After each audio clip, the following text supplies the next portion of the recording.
Morning friend, Indian GST के YouTube channel पे आप सभी का स्वागत है। जी हाँ फ्रेंड, जीएसटी के पोर्टल में एक बहुत ही इंपॉर्टेंट अपडेट यहाँ पे शो किया जा रहा है, दिखाया जा रहा है। जैसे ही आप जीएसटी ओपन करोगे, डैशबोर्ड पे जाओगे, जीएसटी में लॉगिन भी नहीं करना है आपको, होम पे जाना है, डैशबोर्ड पे जाना है।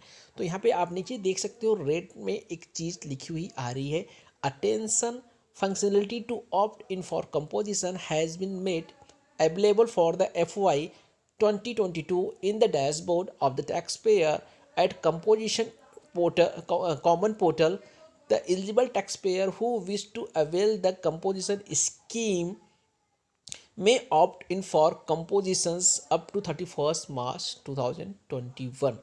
यहाँ पे बताया जा रहा है कि अगर आप FY 2021 फाइनेंशियल ईयर 2021 के लिए कंपोजिशन में जाना चाहते हो तो इस केस में आपकी जो ड्यू डेट है 31 मार्च 2021 है।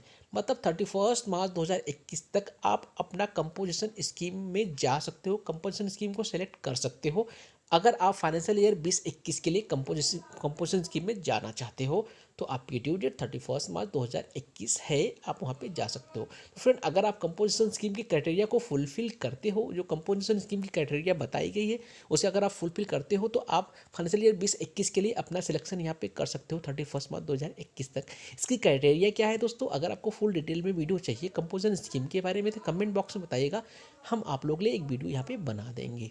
दोस्तों अब हम बात करेंगे यहाँ पे एक बहुत ही इंपॉर्टेंट अपडेट निकल के आई है, एक FAQ निकल के आया है QRMP स्कीम को लेकर के। यहाँ पे QRMP स्कीम को लेकर के दोस्तों यहाँ पे बहुत सारे लोगों के डाउट्स थे, तो इससे रिलेटेड यहाँ पे एक FAQ निकल के आई है जीएसटी के पोर्टल पे ही 11 तारीख को आई थी, कल के डेट में, जो मैंने डाउनलोड किया है और हम यहाँ पे आप लोगों को वो रीड करके यहाँ पे बताते हैं।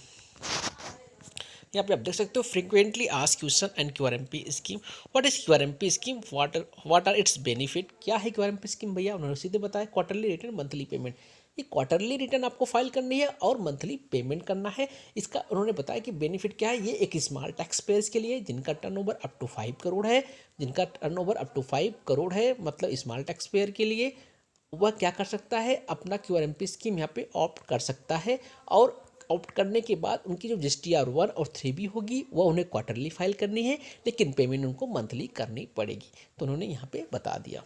आगे पूछते हैं, why have I been assigned quarterly frequency by system even when my aggregate turnover on PAN is greater than ₹5 crore. यहाँ पे पूछा गया कि हमारा 5 करोड़ से ज़्यादा का टर्नओवर है तो क्या हम फिर ऑप्ट कर सकते हैं क्या? तो उन्होंने बोला कि नहीं। For the purpose of determining the eligibility for QRMP the turnover was determined on the basis of the value declared by tax payer in table 3.1। उन्होंने बोला कि भैया जो GSTR 3B के टेबल 3.1 में जो आप टैक्सेबल वैल्यू बताते हो, जहाँ पे एग्जेम्प्टेड और ये एक्सपोर्ट वाला इंक्लूड नहीं होता है, अगर वह आपका अप टू 5 करोड़ है ना, तभी आप QRMP स्कीम को ऑप्ट कर सकते हो, अदर QRMP स्कीम को ऑप्ट नहीं कर सकते हो। मतलब सीधे शब्दों में उन्होंने बोला कि 5 करोड़ से ज़्यादा का टर्नओवर अगर आपका टर्नओवर होगा ना तो आप QRMP स्कीम में नहीं जा सकते हो। यहाँ पे टैक्सेबल वैल्यू आपको देखनी है अप टू 5 करोड़, ये बताने की इन्होंने कोशिश की है। Why have I been assigned monthly frequency by system even when my aggregated turnover on PAN is up to ₹5 crore. यहाँ पे पूछा गया कि अगर 5 करोड़ तक का हमारा टर्न ओवर है तो क्या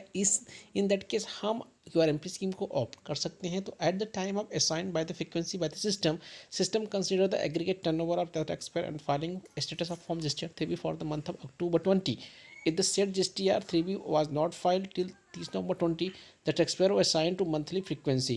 The system allows the taxpayer to opt for QRMP scheme only if the last applicable return in form GSTR 3B whose due date is over is filed। Friend, यहाँ पे ये बताया गया कि आप QRMP स्कीम में कब जा सकते हो, जब आप अपना पूरी रिटर्न, जो भी लास्ट क्वार्टर की रिटर्न थी, अगर आपने फाइल कर दी है, इन दैट केस आप QRMP स्कीम को ऑप्ट कर सकते हो। अगर आपने लास्ट प्रीवियस मंथ का GSTR 3B फाइल नहीं किया है तो आप नहीं जा सकते, क्योंकि ये सिस्टम को पता चलना चाहिए कि आपका जो टर्नओवर है किस हिसाब से कितना अप टू 5 करोड़ है कि नहीं है।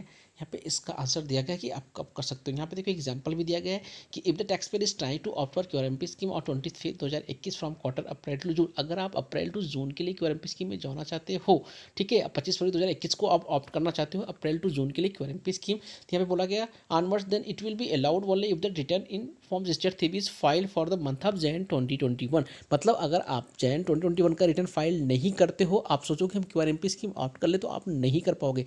मतलब QRMP स्कीम ऑप्ट करने से पहले पहले आपका प्रीवियस मंथ का जो रिटर्न्स है वो फाइल हो जानी चाहिए, मतलब आपकी रजिस्टर्ड 3B प्रीवियस मंथ की रिटर्न फाइल होनी चाहिए, तभी आप जा सकते हो QRMP स्कीम में। Okay sir. अब यहाँ पे दोस्तों नेक्स्ट क्वेश्चन पूछा गया, I want to opt out of QRMP scheme and become monthly filer. दोस्तों ये सबसे ज़्यादा पूछे जाने वाले क्वेश्चन है, इस पर मैंने एक फुल डिटेल्स वीडियो भी बताई है, आप नीचे डिस्क्रिप्शन में लिंक है, आप देख सकते हो।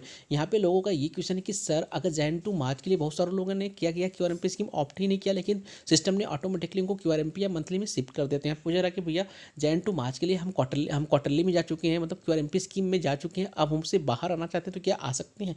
तो हमें बोला गया कि भैया जैन टू मार्च के लिए अभी आप QRMP से मंथली में शिफ्ट नहीं हो सकते, आपको QRMP में ही रहना पड़ेगा, लेकिन अप्रैल टू जून के लिए आप QRMP स्कीम ऑप्ट कर सकते हो। और यहाँ पे टाइमलाइन बताएगा कि आप अप्रैल टू जून के लिए कब आप ऑप्ट कर सकते हो। जैसे कि मैंने आपको बताया कि मैंने डिटेल्स वीडियो बनाई है, आप देख सकते हो, आपको पूरा अच्छे से क्लियर समझ में आ जाएगा। नेक्स्ट क्वेश्चन है व्हाट इज़ द IFF क्या है, इसके बारे में हमें पूछा गया है, इसके रिक्वायरमेंट्स क्या है। तो यहाँ पे यही बताया कि IFF क्या है, ऑप्शनल है। पहले बात उन्होंने ये कंफर्म किया कि ये कोई कंपलसरी नहीं है, ऑप्शनल है। यहाँ पे क्या करना है, आपको अपना B2B और डेबिट क्रेडिट नोट आपको डेटा अपलोड करना है और फाइल कर देनी है, जिससे आपके रिसिपेंट को क्रेडिट पास ऑन कर दिया जाएगा। IFF की ये फैसिलिटी दी जा रही है। फिर यहाँ पे पूछा गया if filing IFF mandatory optional, ये भी क्वेश्चन पूछा गया, तो उन्होंने बोला नहीं ये ऑप्शनल है, मैंडेटरी नहीं है, ये ऑप्शनल है। आपके रिसिपेंट को क्रेडिट पास ऑन करने का ये प्लेटफॉर्म है जहाँ पे आप डेटा अपलोड करके फाइल कर सकते हो। फिर यहाँ पूछा गया how do I make payment, यहाँ पूछा गया कि भैया पेमेंट करने के जो तरीके हैं क्या है। तो यहाँ ने दोस्तों दो बताया, फिक्स सम मेथड और सेल्फ असेसमेंट मेथड। इन दोनों का भी दोस्तों हमने फुल डिटेल्स वीडियो बनाई है, आप जाके प्ले लिस्ट में चेक करके देख सकते हो। क्या है यहाँ पे फिक्स सम मेथड का मतलब फ्रेंड, यहाँ पे 35% आपको पेमेंट करना पड़ेगा अपने लास्ट क्वार्टर का। आपने लास्ट क्वार्टर में जो पेमेंट किया होगा उसका 35% आपको मिनिमम अगर आपको पेमेंट करना पड़ेगा अगर आप फिक्स सम मेथड में जाते हो, या तो आप सेल्फ असेसमेंट मेथड में जा सकते हो। सेल्फ असेसमेंट मेथड का मतलब ये होगा दोस्तों, आपका हर महीने की जो नेट लायबिलिटी बनती है, मतलब जो आपकी आउटपुट टैक्स है उसमें से ITC माइनस कर लो, जो नेट बनती है वो पेमेंट हर महीने आप कर दो। यही सेल्फ असेसमेंट मेथड है।